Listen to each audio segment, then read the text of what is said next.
Oh, goodness. Well, as I mentioned, welcome. It's good to see everybody. I want to thank you, first of all, for allowing my wife and I to go and have a vacation. But before we get started, I just want to share with you, if you have a cell phone and a Facebook account, if you would go on there, check in, and then share our live video that should be going as we speak. Yay? I think so. A couple people asked, where did you and Renee go? And so I want to share with you, we got to go to Las Vegas. Now, some of you are thinking, why did our pastor go to Sin City, right? There's two very good reasons. First of all, one of my relatives owns an apartment there, so rent was free. That was hard to beat. Second of all, my wife and I had never been there before, and so it was a new experience for both of us, and the only thing we could have afforded otherwise was to go to the mountains, which were amazing, by the way, but wouldn't have been quite as new to both of us. And so we went to Sin City, and we got to see some amazing things. We went out to the Hoover Dam. I'm a fan of the show Pawn Stars, so we went to the Gold and Silver Pawn Shop and saw where Chumlee stands, stuff like that. It was a lot of fun. But we also had a few God moments in the midst. And maybe I'll share some of the other ones with you as I go later on, but I want to share at least one of the God moments that I recognized in my life as we were there. And it was kind of people watching. We'd be walking down the strip, and on one side there would be these girls who, let's just say they were wearing less than a bathing suit would typically cover. And they were trying to encourage guys to go over there and take pictures with them. And then I overheard as I was walking by something about a super secret club, and I was like, I don't think I want to be a part of that club. So my wife and I just kind of kept walking. And then on the other side, we were walking down the strip, and there was this group of guys who, how to put it delicately, they were not going to remember their time in Vegas, right? What's done in Vegas stays in Vegas, and maybe that was because of what these guys were doing. They were just not going to remember. But the one that got me the most, the one where I started to have that heart moment, that God moment, was we were standing at the intersection waiting for one of these long crosswalks to turn, and I overheard the conversation that was very loudly going on between two men who looked somewhat disheveled, let's just say. And as the crosswalk turned for us to walk, we just happened to be walking by them, and I heard these words, "That heroin needle's not going to shoot itself, friend." And I remember thinking, God, I'm not that guy.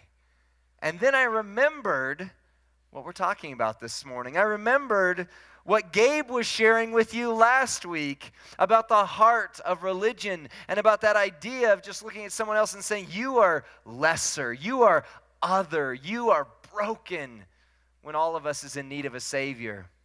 And as I think back over my life, there's been plenty of moments in my own life where I've been classified as that other person, as that broken person. I remember growing up a Mac guy. I'm going to lose some of you here. Just stick with me for a second. But I was a Mac guy, and I remember the third one that I had was a Power Mac. It was like this real powerful, expensive computer. And one of my friends walked into my house and saw this, and he went, "Lee, you have a Macintosh?" Because that's what we called them back then. "I thought you were better than that." And I realized in that moment, I am them. I am not one of us. And then Mac made it even worse. They started doing these commercials. Do you remember these? They had this nerdy guy who's kind of overweight and balding come out and be like, "Hi, I'm a PC." And then they had this ultra suave guy who just exuded charisma walk out. He was like super nerd. And he was like, "And I am a Mac." And it was like the whole point of the commercial was, this is us, this is them. These guys are the good guys, those guys are the enemy. Look at how bad they do. And when Apple thoroughly beat Microsoft into the ground, I was happy about that. If you doubt the math, Apple's iPhone line of business makes more money every year than everything Microsoft makes combined. That's all you need to know, right? But then a new contender arose. A new challenger to the throne was found. And suddenly there was this Android thing, right? And suddenly it wasn't, are you a Mac or a PC? It was, are you iPhone or are you Android? And I just had to stick to my guns. I realized something. I've told you before, I'm not a sports ball kind of guy, so I don't really have a home team. Like I will represent the Broncos, I will represent the Rockies, but I don't deeply, I just don't have that thing inside of me that's like, oh, that team has to win and that team has to lose. Except for, I started to realize a few years ago, I do have a home team. It's Apple, right? That's my home team. And when Apple and Microsoft are going against each other, that's the playoffs, and I'm rooting for my team. And when Microsoft does something silly, I'm like, yes, go my team, right? I realized this at one of the most embarrassing moments in my wife's life. We were in an airport. And, Android versus iPhone was a big thing. We were getting called sheeple, right? And, we just go buy everything Apple produces and it's lesser. And the opposing team, they put out this giant phone that was going to change everything, right? And then they started catching fire. Man, that was a smile on my face. But where I really realized it gets better. Where I really realized it was, we were in the airport, and they made this announcement. If you happen to have with you a Samsung Galaxy whatever phone, it is now a federal crime to take that phone on this airplane, and we need to talk to you. And in that exact moment, no lie, Renee will verify, I went, woo! And everybody started looking at me, and my poor introvert wife went, but you see, my team just scored. We were going to the Super Bowl. That team fumbled. Their quarterback's arm caught fire. Come on. The Broncos are playing someone and the quarterback's arm catches fire. You're like, I hope he's okay. Yes, right? That was my moment right there. But what I realize is we're really good about creating these categories. We're really good at dividing into things. Maybe over the last couple weeks you saw on social media, there was a new way to divide each other out, right? There's this audio clip going around that says Laurel. Some of you are going, no, it doesn't. It says Yanni. No, it doesn't. It says Laurel. I'm sorry, But you saw people on social media sharing this and sharing what they heard. And of course, because we're humans on social media, it suddenly turned to, if you hear Laurel, if you hear Yanni, you are wrong. And then it was like, you're a poo-poo head. No, you're a poo-poo head. And you're like, guys, you're like 45 years old. It doesn't matter which one it says, okay? It's okay if it's Laurel. It's okay if it's Yanni. We can still get along. But there's one thing I've realized. It's that we, as humans, are really good about creating categories, right? We're really good about saying, this is us. This is what defines us, and if you are anything other than this, you are them.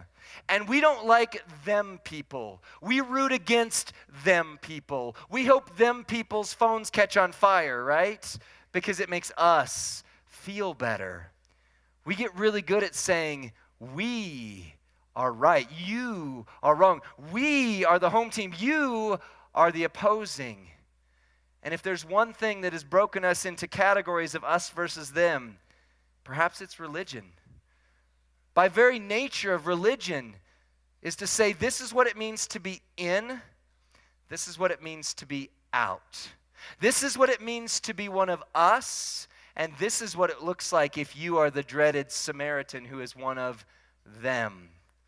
But I need to remind you, and in case you haven't been here over the last couple weeks, what do I mean when I say religion ruins everything? Well, religion is trying to do God's things my way, right? It's where we take God's good truth and turn it into something that makes me look better, that divides us versus them. It's trying to follow God without seeking the heart of Jesus. You see, we divide over all sorts of things. We divide over politics. And I don't care which side of the fence you were on before 2016, the division got bigger and bigger. And this side over here said, no, you're the bad guy. And this side over here said, no, you're the bad guy. And it just got worse and worse. Maybe you're a Mac or a PC, a PlayStation or an Xbox, PC Master Race, whatever we can divide along, we find ways to do it, right? But you know who the person who didn't try to divide was Jesus. Now, don't get me wrong. He said, I came to bring a sword, and he set a standard. He said, there is sin. There is such a thing as holiness. But then we see these moments where Jesus starts talking about religion, and you start to think, wow, wait a second. There's something different here. So I'd encourage you in your Bibles to turn to Matthew chapter 23. Matthew chapter 23. We're going to go through verses 1 through 15. And while you're turning there, let me give you two quick asides. First of all, if you don't have a Bible and you would like to read from one, you can take the one that's in the pew in front of you. If you don't have one of your own at home, take it. That's our gift to you. And let me just tell you, you guys are taking those because we're running out, which is an awesome problem to have. We're going to talk in the all-church meeting afterwards about some of the reasons why we're not getting more at the moment, but we're running out, you're taking them. Thank you for investing in your walk with Jesus. The second thing I want to say before we dive into this text is that if you are under the misconception that Jesus was basically Mr. Rogers, right? That he was Barney the dinosaur walking around saying, I love you, you love me. Jesus is about to blow your mind, okay? So Matthew chapter 23, verse 1 starts like this. It says, before this, it says that he's talking to his disciples, and then here's what he says to them. The scribes and the Pharisees are seated in the chair of Moses. Therefore, whatever they do, you need to do and observe. So let's talk about that for just a second before we go on. The scribes and the Pharisees are the religious leaders of the day. And Jesus points to the chair of Moses. What he's basically saying is Moses was one of the most historical leaders for the nation of Israel. You know, there were guys like King David. There were some amazing prophets. But Moses wrote the first 5 books of the Bible, the Pentateuch, which is what more than perhaps any other section of Scripture these guys paid attention to. This is where the law was found. And so he's saying these Pharisees, they do have the seat of Moses. So you need to listen to what they say. But then it starts to get interesting, right? Because then Jesus throws this word, but, into the picture. They do these things, but hold on, there's more. They don't do what they say to do. They don't practice. You shouldn't do what they say to do, or what they actually do, because they don't practice what they teach. Let's move on to the next section here. It says, they tie up heavy loads that are hard to carry. They put them on people's shoulders, yet they won't lift a pinky finger, I'm adding the word pinky, to move them. Next section. They do everything to be seen by others. They enlarge their phylacteries and lengthen their tassels. Now, maybe that's what you were expecting to hear this morning. Phylacteries and tassels, right? If you remember when I opened up this series, I talked about how, for a while the Christian industry decided we had to have Jesus versions of every t-shirt, right? This is kind of that, sort of. The phylacteries, the tassels, were their outward expression of their religiosity. So what Jesus is saying is they like to be seen by others, and they wear the biggest cross you could possibly see. It's got to be noticed by everybody. Next section. It says, they love the place of honor at banquets, the front seats in the synagogues, greetings in the marketplace, and to be called rabbi by people. Now I'm going to skip ahead on the slides here, but what he says next is, none of you should be called rabbi because you have one teacher, and that's God. But you are brothers and sisters. And then what Jesus goes into is another one of those sections where he's teaching us, if you want to be great, you need to serve. The least shall be first. They shall inherit the kingdom. But then he goes into this next section. Skip to verse 13. Here's where it really starts to get uncomfortable in the room, right? Do you remember where I told you that the disciples were talking and they came to Jesus and they were, Jesus, do you realize that you offended the Pharisees? Yeah, they don't have to ask him this time, and I'll show you why. He says, woe to you, you scribes and Pharisees, you hypocrites. Right? And he probably sounded like that, right? Because when you're using language like that, don't you normally sound like, woe to you, you scribes and Pharisees, you hypocrites. But that's how we hear it, you know? Anytime there's this dramatic reenaction of Jesus, he's going, woe to you, scribes and Pharisees, you hypocrites, you tie up. And you're just like, is Jesus bored? I don't get what's going on right here. No, like, he has passion right now. He's saying, woe to you, scribes and Pharisees, you hypocrites. And you're going, whoa, whoa, Jesus. You shut the door of the kingdom of heaven in people's faces. You don't go in, and you don't let other people in either. And they're going, okay, Jesus, we get your point. But then he goes on, verse 14. Now, your Bible might not have verse 14. It wasn't in some of the earliest manuscripts, and you'll notice I changed the version because it's not in the one we use, but it's an important statement. He says, woe to you, scribes and Pharisees, you hypocrites. You devour widows' homes, and for a pretense, you pray long prayers. So what he's saying is, you go out and you're foreclosing on grandma who just lost her husband, who can't pay her bills, and then you come to church and you go, Our Father who art in heaven. You're standing in front of everybody with the long-winded prayer while the kids in the back are going, man, is this guy ever going to stop? You do it for a pretense. You just want to be seen by others. Therefore, you will receive greater commendation. And verse 15, if you thought it was heavy so far, just hold on. Woe to you, scribes and Pharisees, you hypocrites. You travel over land and sea to make one convert, and when he becomes one, you make him twice as fit for hell as you are. Nice Jesus is out the window.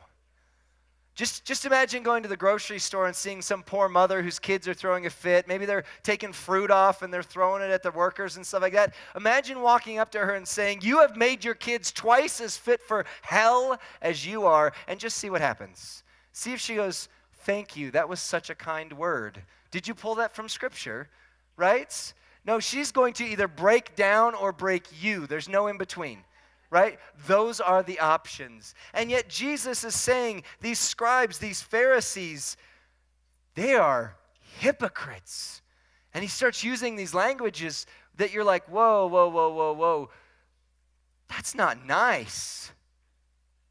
But you know, because Jesus is all truth, that it's true. And you know that because he's all love, he's doing it in the most loving way possible to them or for the greater good. But still, we look at this and we go, wow, what is going on that you're this bold, Jesus? Well, look at what he says. These leaders, they've made their own man-made God. They're not following the true God anymore. Instead, they're trying to build this tower of law that will let them earn their way to heaven. And Jesus is saying, guys, that doesn't work. They go after others who are weak and vulnerable. They make money off of them. They profit off of them. They devour these widows' homes. But then they try to go be seen as religious by others. Jesus says, you're standing like a picket line in front of the gates of heaven. You're not going in, and you're not letting anyone else go in either. Have you ever played that game where you line up in the playground and you get one line here and you get one line here and you send one person over and you try and lock your arms or hold your hands so that they can't get through? That's what these guys are doing, except they're not playing games. They're using God as a weapon against others to make themselves feel good. So if you're in your impact guide, your life group's material, the first blank for this week outside of that's listed as our big idea is this: religion chooses sides. Jesus chooses people. Religion chooses sides. Jesus chooses people. I need to unpack this for a moment, because depending on which side we have fallen on, which category of us and which category of them we have fallen on, it's easy to misinterpret these words. Right? We have to understand who Jesus is before we can understand what this topic and what he's saying is about. If you remember, the very first sermon series of this year was a one called, Who is this God person anyway? If you missed it, if you haven't watched it, you can go back on our website. It's there for the archives. But the last week of that series, we talked about something very important about the character of Jesus, the character of God. That if we don't put that context on, the next few minutes are going to perhaps make no sense to you. Or you're going to hear it through the lens of whichever side, of whichever camp we get on, and think, oh, he's speaking about my team. Or, oh, he's speaking about my team. But the reality is that God is 100% holy and 100% love. He's not half full. He's not one or the other. You remember the seesaw, right, that Norm made us, which was beautiful. He's not just holiness and there is no love. He's not just love and there is no holiness. He is the perfected version of both at the exact same time. And so when I say God chooses people, not sides, that doesn't mean that there isn't such a thing as sin. It doesn't mean that there isn't such a thing as wrong and right. What it means is Jesus is the fullness of both. Because remember, the verse that we used for that when we talked about this was when these Pharisees, these religious leaders, they brought a woman who was caught in sexual sin of adultery. And they brought her before Jesus, and they said, we've got you. You can't get out of this one. She has been caught in sin. The law says to stone her right in front of everyone. What do you say? And Jesus says the person who is without sin, they get to throw the first stone. And that woman is left there standing with Jesus. And what does Jesus say to that woman? Is no one here to condemn you? Neither do I condemn you, but go and sin no more. He didn't say, it's all good, go sleep around, you go do you, love is love, have fun, doesn't matter. And he doesn't say, hold on, let me get the first rock. Because he was the one who didn't have sin, right? If anybody got to throw it, it was him. So when I say Jesus chooses people, not sides, you need to understand that there is still a standard, there is still such a thing as holiness. But over the last couple of weeks, Lakewood itself has been brought into a battle of us versus them. One that's making national news, national attention. And given the month that we're in and what we celebrate right now, it's one that all eyes are looking at us for. Back when I was a youth pastor in Oklahoma City, we had this group. Now, they called themselves a church, but they didn't have a whole lot of Jesus in what they did. They used to come and they would bring their signs, and just like Jesus says in this verse, they would literally form a picket line, right? There's signs that said God hates, and there was all sorts of things that God hates, but there was a few particular ones. And I didn't necessarily like being around this group, but they were a block from us. Literally, like the church was right here, it was across the street. And so one time they came by because they were from Kansas, they loved to come to Oklahoma. They came by and they were forming their picket line, and I just went to observe. I had heard rumors on the news, right? Because these guys, anytime they announced that they were going to go somewhere, the news would get on it and be like, hey guys, just so you know, this group is coming. Let's be aware. And what started happening was these other activist groups, ones that you normally wouldn't think are activist groups, started joining the proceedings. And so you'd have this group of picketers who were screaming, literally screaming at the people who were on the other side. It was us and them, right? And then you would have like motorcycle gangs who would drive in the middle and they would just rev their engines so nobody could hear anybody else. Didn't matter what side you were on, you couldn't hear, you know? But my favorite one of these, and maybe it just reveals a little bit about the twisted sense of humor I have, is that this group came to picket a funeral, as they often do, and it got out in the media, as it often does, and a group decided they were going to come and protect the audience from this religious group, as often happens. But this time, the group that was coming to be the ones in the middle, to be the protective barricade, were the KKK. If the KKK thinks you're scum, maybe you reevaluate your life choices. I'm not sure on that. I can't speak definitively. But this group, they came with their signs, their pickets. And look, Scripture has a standard when it comes to our sexual ethics. In fact, a lot of us who are in the all love, no holiness camp like to say, oh, that's all Old Testament. That was abolished. Jesus says, I didn't come to abolish the law. I came to fulfill it. And in fact, if you look at the first church, the early church, the one that came right after Jesus was gone, they were starting to have some governance issues, and they said, we've better figure something out. And what did they say? We don't want to make it difficult for the Gentiles to come to Jesus. And so we're not going to require a lot of these things like circumcision, but second thing they list, there is a standard for sexual morality, right?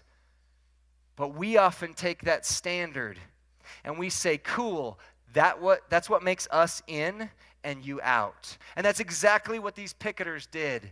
They said, here's our standard, here's what we see, you're out. And not only did they say you're out, they said, we hate you. In fact, God hates you. As I look at the heart of Jesus, I see holiness and I see love. I see, does no one condemn you? Neither do I condemn you. But I also see, but go and sin no more. Religion falls on one side or the other. And you can be on the side of religion that's all love and, it doesn't matter what you do. You can be on the side of religion and it be all rules. Both are religion. Jesus is somewhere else. Jesus is the fulfillment of both love and law. He is 100% God, 100% man. He's our perfect example, and he was fully holy and fully love. But if you look at this text, you see Jesus saying some things about these religious leaders that are harsh, because Jesus chooses people, and these religious leaders were choosing sides. Skip on to the next set of slides here. If you look at the text that we were on, you see that the religious people were concerned with their reputation. They wanted to be seen by others. They didn't just want to make a point. They wanted to get on the news about it, right? Jesus is concerned with redemption. Let's just say these guys were ultimately right in the holy standard of the sexual ethic that they were proclaiming. Jesus wouldn't have stood there and said, I hate you, get out of here. He would have said, I love you, let me show you a better way. But these religious leaders, they were devouring widows' and orphans' homes. Go to the next slide. Religion is concerned with correcting people, right? I'm right, you're wrong. Here's the boundary line that makes us, and you're not in it. Well, Jesus is concerned with connecting people to God. I want to do a social experiment one of these days when I get to heaven and ask Jesus, hey, those picketers, how many people came to a loving relationship with Jesus because of their actions? Because all they were concerned with was correcting others. But Jesus was concerned with not correcting people's sin behaviors, but getting to the root of sin, getting to the heart, and starting with who he is. Next slide there is that religion chooses sides. Jesus chooses people. Let me just tell you, whether it's because of religion or not, there will always be that group over there. We're going to find a way, right? There's always going to be that group that we are fighting against, and it's always going to be another group of humans unless the robots take over, and then we're all on the same side and it's okay.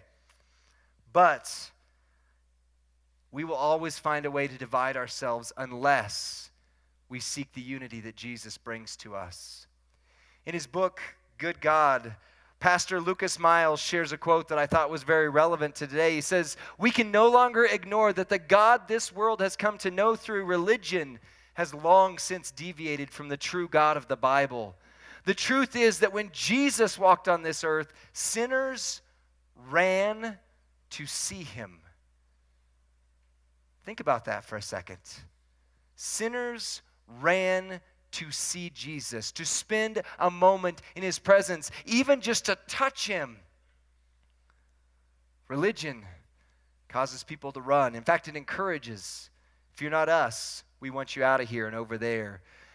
Next slide. He says, today, however, most people want nothing to do with the God religion has painted for this world.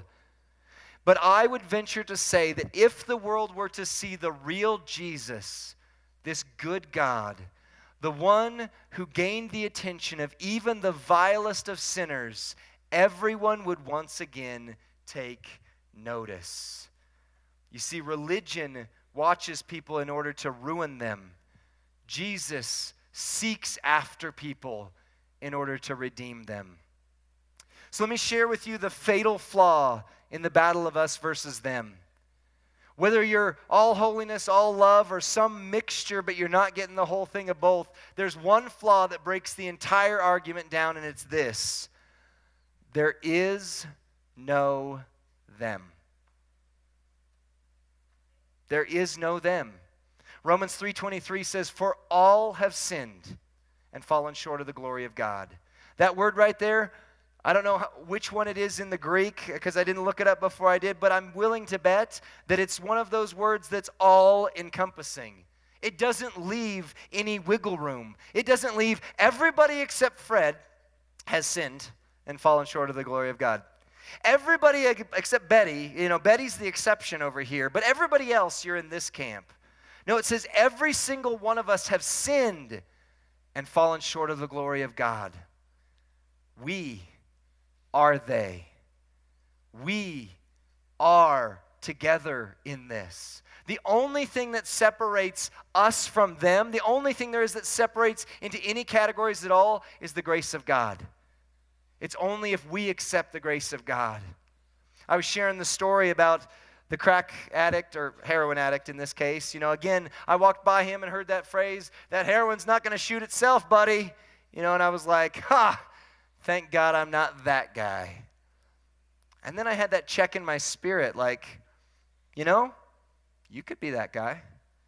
In fact, you're maybe only 2 or 3 bad decisions away from being that guy or any guy that you're looking down upon at any given point in time.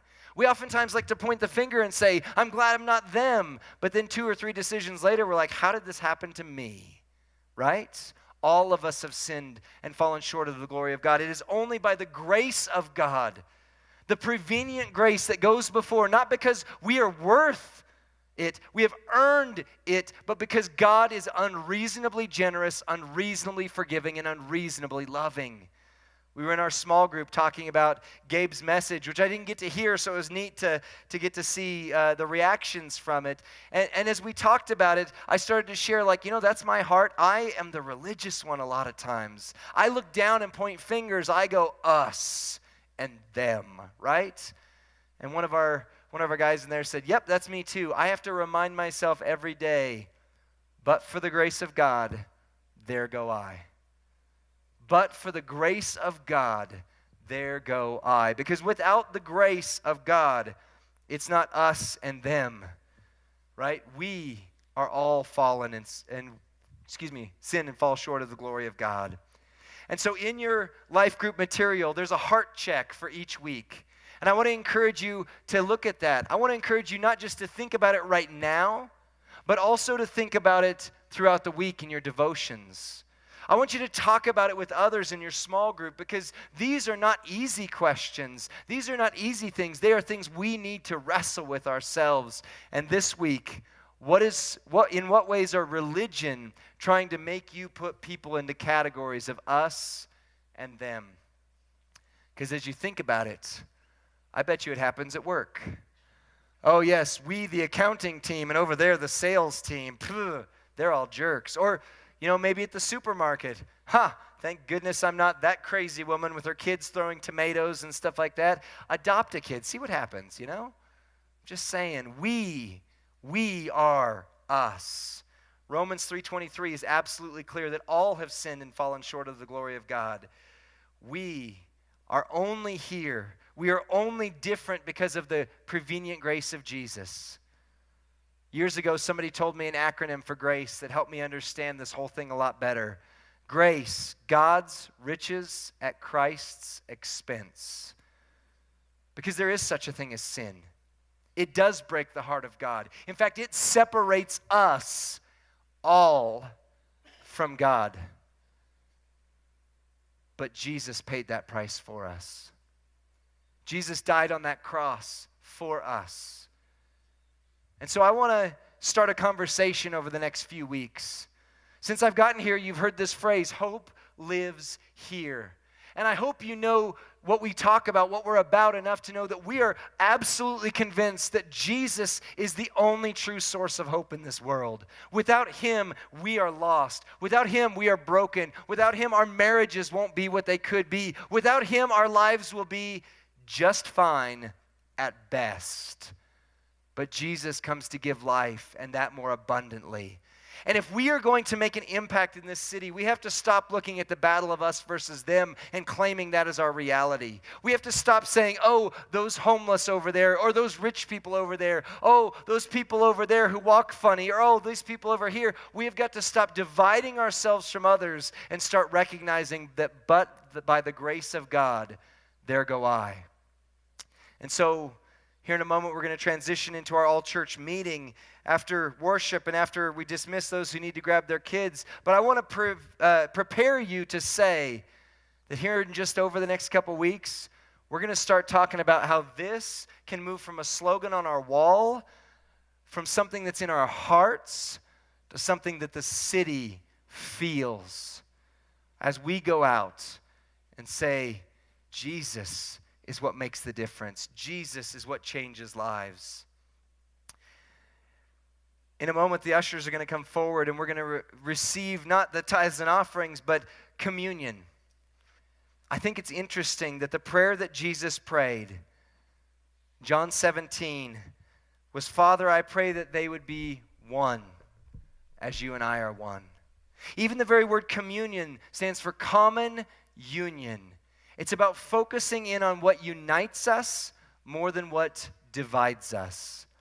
And so the ushers, while this next song is playing, are going to begin handing out the elements. I would ask you to hold those until we come back up in a moment and pray. And if you're curious, like, man, I'm a guest at this church. I haven't gone through a class or anything like that. Am I allowed in? There's no us. There's no them. If you believe in Jesus, if you're walking closer towards him, even if you don't have it all figured out, we want to invite you into this moment. Because when Jesus brought that communion before them, he welcomed in even Judas, the one who betrayed him. He welcomed in those who were struggling with where they were. Those two brothers who were trying to make it all about them, called them the sons of thunder. They said, Jesus, we to be about us, right? And yet he said, look, it's not about you, it's not about us, it's not about them. It's about my love and grace. So I invite you into a moment of prayer as you receive the elements, and then we'll receive them together in just a moment.